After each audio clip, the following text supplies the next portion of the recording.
How old are you? I'll ask any one of you. How old are you? How old are you? 44. How old are you? 46. How old are you? 73. No, this is not your age. Which means you don't know biology. You have forgotten your biology. You are only 6 months old on a given day. Because every 6 months you have a new body. Every cell is new. Even poets knew that. Auden so beautifully wrote, no man can get into the same river twice. Go home and think about it. What you are saying is your chronological age. Now, every cell in your body is new at the end of 6 months. But your mind, that is your thought process, your consciousness, keeps telling that new cell, I am 74 years old, I am 73 years old, I am 46 years old, I am 28 years old. And then that memory gets held on and the cell thinks it is 74 years old. Did you understand that? So you are as old as you think you are.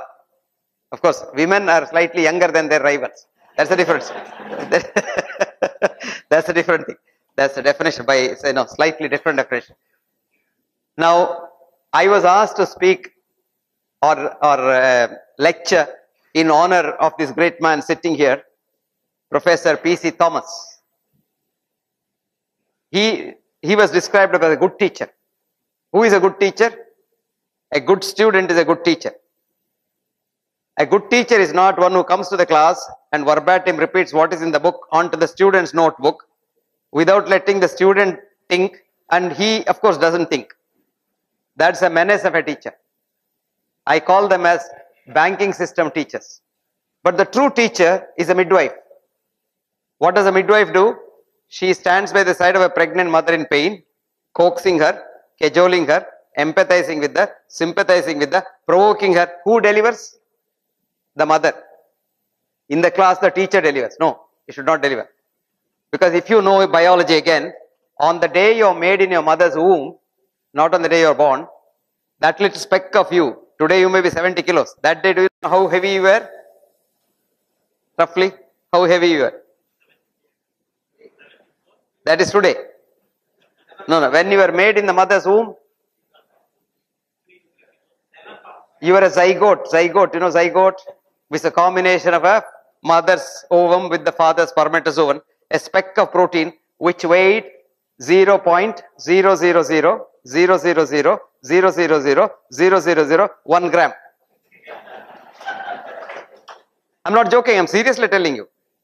But that one speck of protein knows and knew all about this universe, posteriori and priori. Because there are no two zygotes alike in this universe.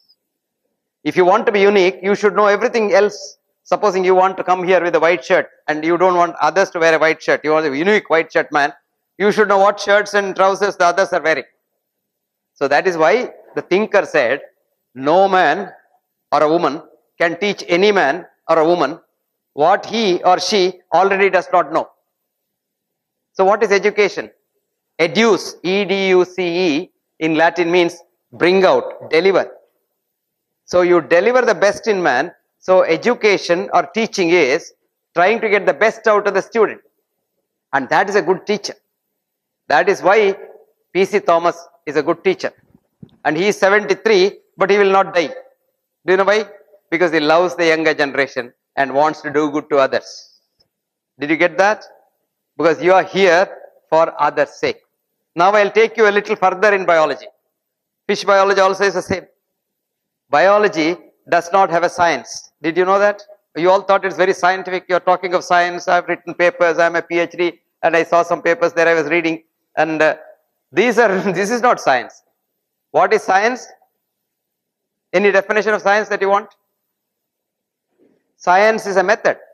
Science is just a method to understand this universe. Whether it is a fish universe, man universe, leg universe or whatever universe. And we don't have a science for the simple reason that we have been following the wrong science of biology, physics and chemistry all these years, ever since all these things became so-called sciences in the 12th century when European churches became universities. And at that time, everybody thought they are but science changed completely in 1925. Does anyone know why science changed in 1925? No. The conventional sciences started probably in the 17th century with a boy called René Descartes, who thought the thinking part of man is different from the other part of the body. Cogito ergo sum. So he said, res cogitans, the thinking part, res extensa, the other parts. Cut off. He cut the body from the mind. So we started with reductionism. Today you don't look at the fish as a whole.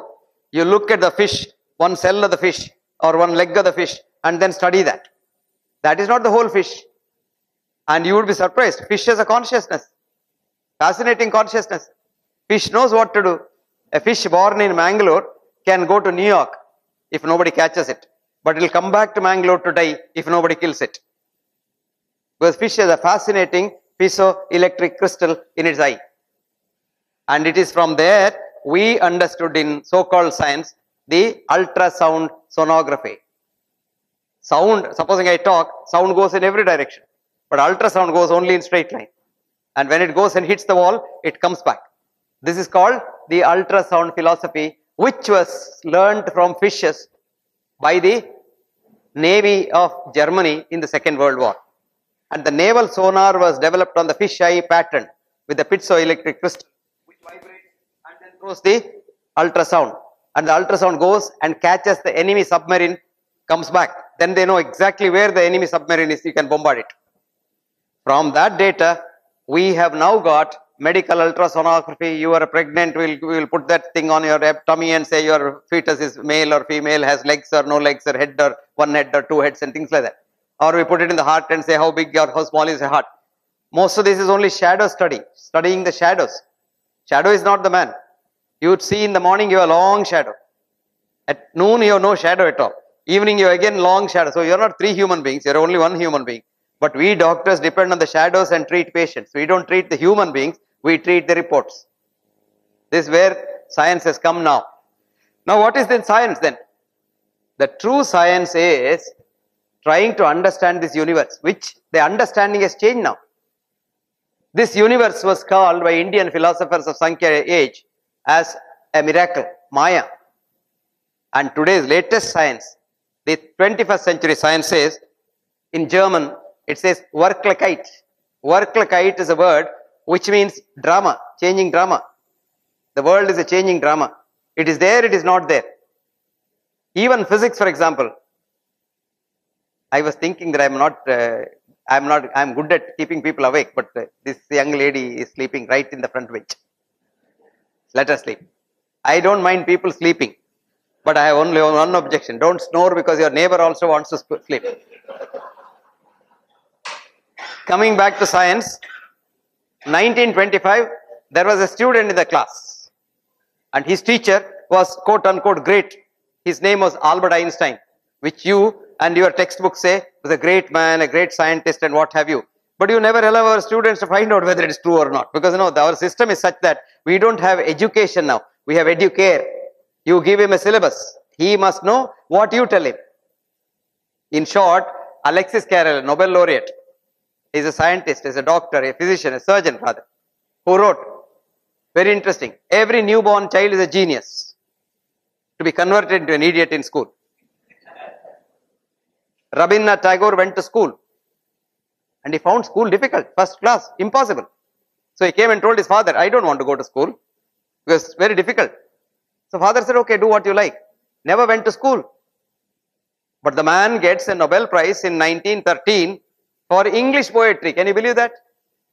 He has not studied English in Cambridge school or your Montessori school or Australian school and things like that. No, he never studied. He wrote Gitanjali in Bengali. Somebody told me, oh, you should have written it in English, man. You should have gone to school. You would have got a great thing. He said, okay, you want me to write it in English? I'll write. And he studied English. Who taught him? Not P.C. Thomas. He taught himself. And within 2 years, he wrote Gitanjali de novo in English. That was in 1911. And nobody bothered. Who is Tagore? Nobody knows. If you are somebody very big, then whatever you say goes. And that too, if you get a prize like Nobel Prize and all, you can say, this is now night. They'll say, yes, because he's a Nobel laureate, he said it's night. We must be all wrong. He must be right. This is a foolish thing. If you read that book called Prize, you know how you get Nobel Prize. It's one of the biggest lobbying that goes on in this world, and usually the wrong people get it. That's besides the point. Now come back to our science. This boy was in the class and Albert Einstein was talking big things about physics. E is equal to mc squared, blah, blah, blah. This boy got up and said, sir, you're wrong. And you're talking through your hat and all your thinking is wrong. That's not the correct formula. And he gave a formula. PQ is not equivalent to QP. This is called the uncertainty principle. And what happens to a student who gets up and tells his professor, you're wrong? What happens? He becomes an outstanding student. Yes. His name was Werner Heisenberg. He became an outstanding student for 31 years. This was in 1925. He propounded the uncertainty principle. PQ is not equivalent to QP. And it was in 1956, after Albert Einstein died in 55, that he gets the Nobel Prize for physics.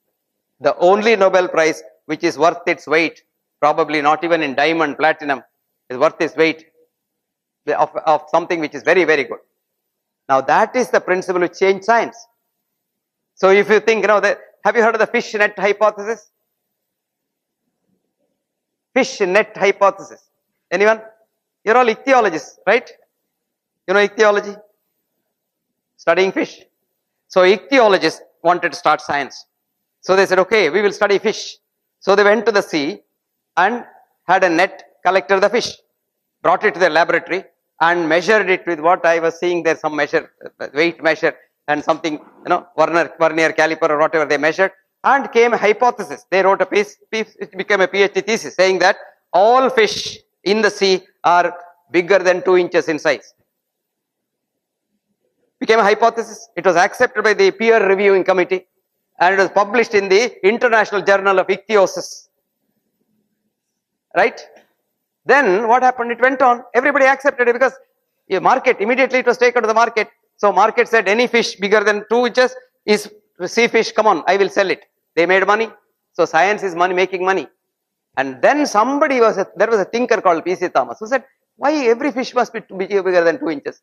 So P.C. Thomas went to the sea with a smaller net hole. So he caught less than 2 inches also. So science is called fish net hypothesis. This hypothesis was propounded by a great Nobel laureate physicist. His name is Sir Arthur Stanley Eddington. Eddington was a contemporary of Einstein. Actually, to make Einstein great in the textbooks, this Eddington is responsible. So Eddington brought him to the English speaking world. Einstein was not even known because what work Einstein quoted was all original work of Lorentz, Poincaré and Fitzgerald. And Einstein's wife nicely plagiarized it and wrote a paper putting all the things together because they all wrote it in 1899. She wrote it in 1905 and together they published it. And somehow or other, the rest is history. You all have read that. You have read the history but not the truth. Most of the time history is not the truth. Now coming back to our friend Eddington, Eddington put forward this hypothesis saying that science is not sacrosanct. Science cannot really answer any question. Certain questions science can never answer. Like for example, is there God? A MSc scientist will say, no, not likely because I have not seen him. I can't measure him in my laboratory. So where is God? PhD scientist says, there is no God. Forget about it. There is no God at all. How can he be there? I have not seen him. I am a PhD. How can he be there? So God doesn't exist. But then a thinking Nobel laureate, whose name is Peter Medawar, wrote a beautiful book. Small book, read it. It's not difficult to read, about 104 pages. It's called Limits of Science. Book's name is Limits of Science, where he says, come sir, why don't you sit down? Our Australian friend. I know, he believes latest scientific research in medicine says sitting in the chair reduces your lifespan. I'm not joking. That is called reductionist science. You just collect a cohort of people and then say how many hours they sat, how many hours they worked and things like that and come to some conclusion, immediately write a paper. After some time someone else will write and say standing is bad for health. This is called reductionist science. Reductionist science. You must have had so many papers saying coffee is very good for health. And your equal number of days of coffee is very bad for health. Like for example, you all thought fish is very good for health. It's got, what is that called? Omega 3, this, that and all. All these are created, fat. Fat was fat. We all knew fat. Now we created caste system in fat. Saturated fat, unsaturated fat, semi-saturated fat, polyunsaturated fat, omega fat, this fat, that fat. All fat is no good or good. Actually, the man who did this study of fat and health, the first man, his name is Ansel Keys. Ansel Keys was given $110,000 to find out the relationship between fat and heart disease. So Ansel Keys went to Australia, he went to Malaysia, he went to India, he went to Japan, he went to USA, studied groups of people, and then put it together in a XY graph. That's what you do, no? One X here, this fat here and heart attack here. It was not a straight line. Whenever you are given grant money, you are indirectly told you must get positive results. No, I'm not joking, man. I'm not joking. Am I joking? No. What I am talking here, I may make it look a little hilarious, but it's not just the science, 100% science that I am talking to you. So Ansel Keys had real problem. So he sat. This is called doctoring your data. So he sat down and then what to do? I must get a straight line. So he sat and maneuvered. Of the 22 countries he studied, he eliminated very conveniently 15 countries. I mean, nobody knows, no? If you read his paper, you don't know this, but you must go deep into it, you'll get to know. Now what happened? He got a straight line. At the bottom was Tokyo, Japan, at the top was USA, and in between Germany, US, and some 4 or 5 countries. Australia was not there because it was eliminated. So he wrote a paper in 1951 saying that fat is the be all and end all of atherosclerosis and heart disease. 1961, there was a thinking biochemist in London University. He's very, very interesting fellow. This fellow did a study, same data he took. Instead of fat, he took sugar. So he put sugar in the x-axis, heart attack in the y-axis, and straight line. And he said, cane sugar is the be all and end all of atherosclerosis. 1963, I had a colleague of mine in the London University. We were working together. He was a very good cardiologist. So he was collecting data on number of trousers sold in Europe since the Second World War and heart attack. So he put the thing straight line again. What does it mean? Since the Second World War, there was affluence in Europe. Europe had more money. So people ate more sugar. People ate more fat. People bought more trousers. And now this is called what is called parallelism. These two things go up. If you have a lot of money, don't you buy 2 trousers? Suppose you didn't have money, you will buy only 1 trouser. If you still didn't have money, you will only have a loincloth. So this is what happens in society. But then you call it a cause effect. That's the dangerous thing. Now omega 3 came, omega 6 came, omega 3 went away. Now there are enough papers to say eating too much omega 3 is very bad for the heart. So this is not real science. This is called reductionist science, where you reduce everything into 2 bits and have some relationship. I'll tell you now, you all get worried. Oh, my tummy is big, my sugar is slightly on the higher side. There's a thing called cholesterol, I believe. I don't know what that is. It's a white powder, I know. It's a harmless thing. You need it. If you don't have cholesterol, you will die because every cell wall is cholesterol. Did you understand that? And you get billions of cells every day being new formed. Okay, I said you're all 6 months old. To be 6 months old, you must have plenty of cholesterol. Now, if a doctor goes and you'll reduce your cholesterol, probably you'll meet your maker a little faster, quicker. That's all what happens. Now, anyway, all this came, all this went. They were all connected. Then we had a study called Mr. Fit study, MRFIT, Multiple Risk Factor Intervention Trial, which started 25 years ago. And when it started in the 80s, President Nixon was the president. So he reluctantly sanctioned $150 million for this study, $150 million, and told them, this enormous amount of money, I want very strong results. Very strong positive results. Did you get there? All that now? Okay. It went on. It studied 500,000 Americans, picked up 100,000 Americans, and followed them up now for 25 years. In the first 5 years, they said, oh, yes, reducing cholesterol, reducing sugar, reducing your blood pressure is very good for you. It went on and on and on. At the 25th year, somebody analyzed it to find out that risk factor interventions with the drugs or surgery will reduce the risk factors, but not the risk of premature death. Did you get that? Risk factors will only reduce the risk factors. In short, this is surrogate evidence of something. Like for example, I have a nice slide. Today I didn't bring slides because I thought, no, shouldn't show you slides. I have a nice slide for global warming. Somebody got Nobel Prize for global warming. Nothing has happened. Globe has been warmer than this 100 years ago. Don't worry about that. Now somebody produced global warming data. I have a surrogate evidence. I have a slide which shows women's underwear since the 18th century. In the 18th century, the underwear was very big. It used to come almost up to the knee. Then it became smaller and smaller and smaller and smaller. It's almost invisible now because its globe is warming. What is that called? Surrogate evidence. And the MR-FIT study showed that at the end of 25 years, intervened people died more than the not intervened people. Did you get that? Whose blood pressure, sugar, everything was tightly controlled with drugs. They were not there, but the others were there still. It's like Yale University kept a record of their gold medalists in athletics. The gold medalists were not there after 50. The silver medalists were still there up to 60. The bronze medalists were running till 70. And the also rans were there 80, 90 and all.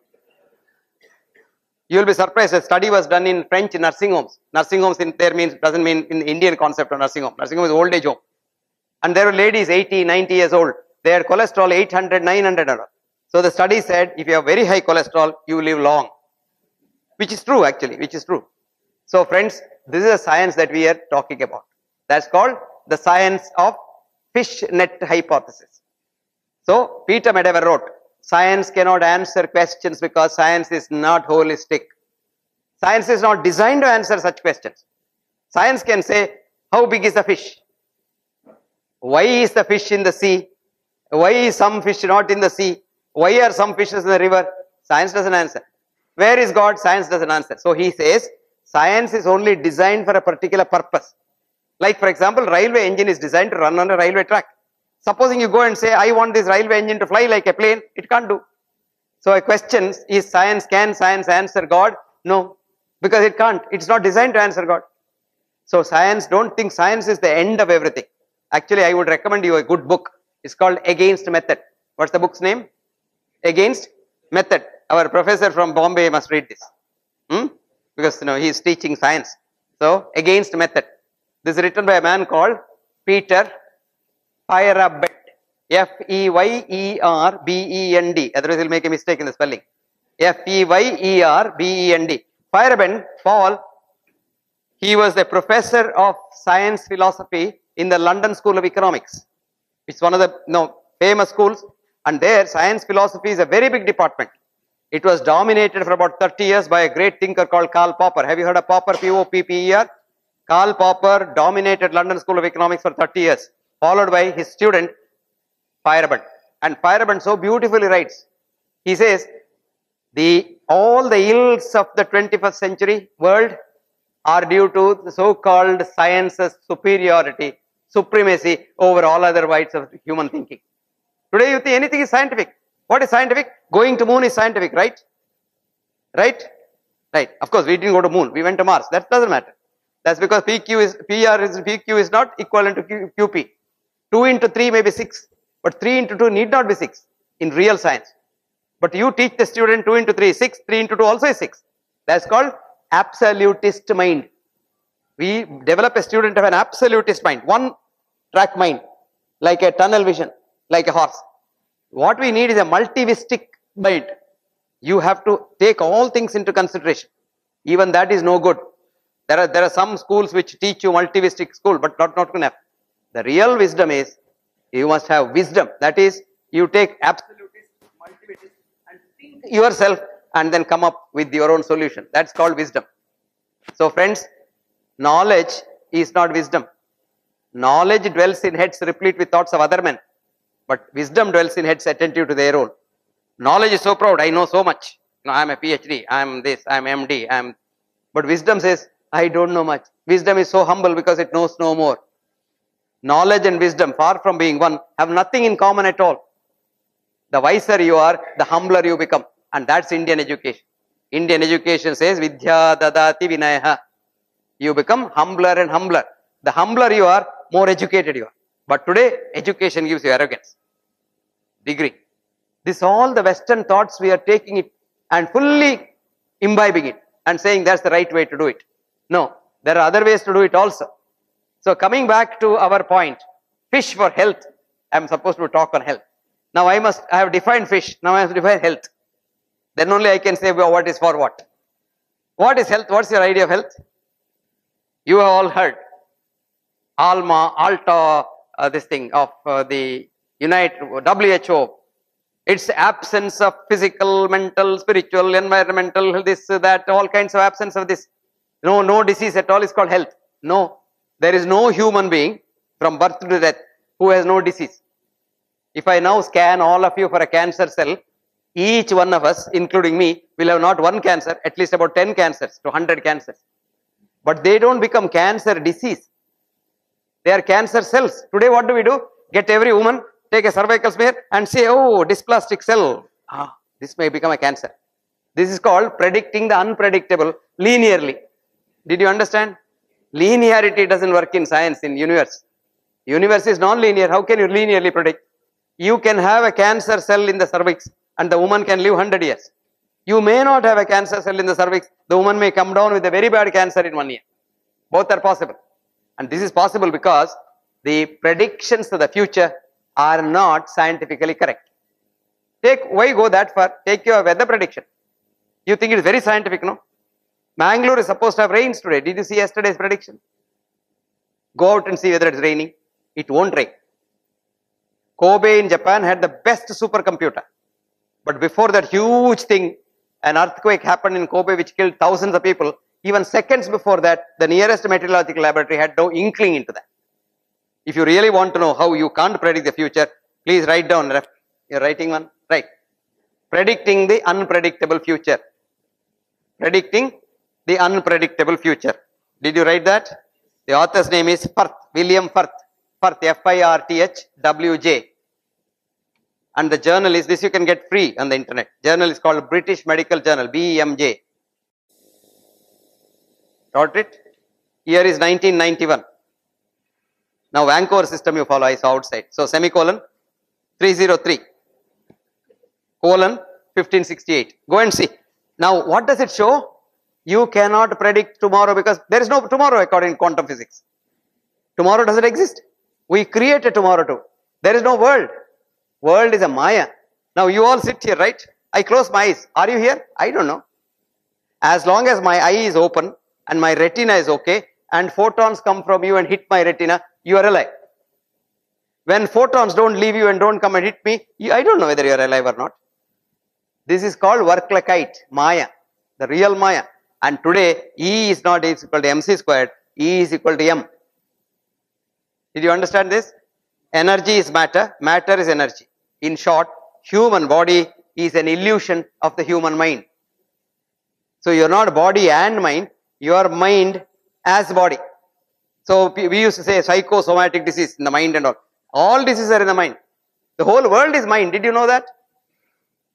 Francis Henry is a professor of physics in Johns Hopkins University who wrote, this universe is immaterial.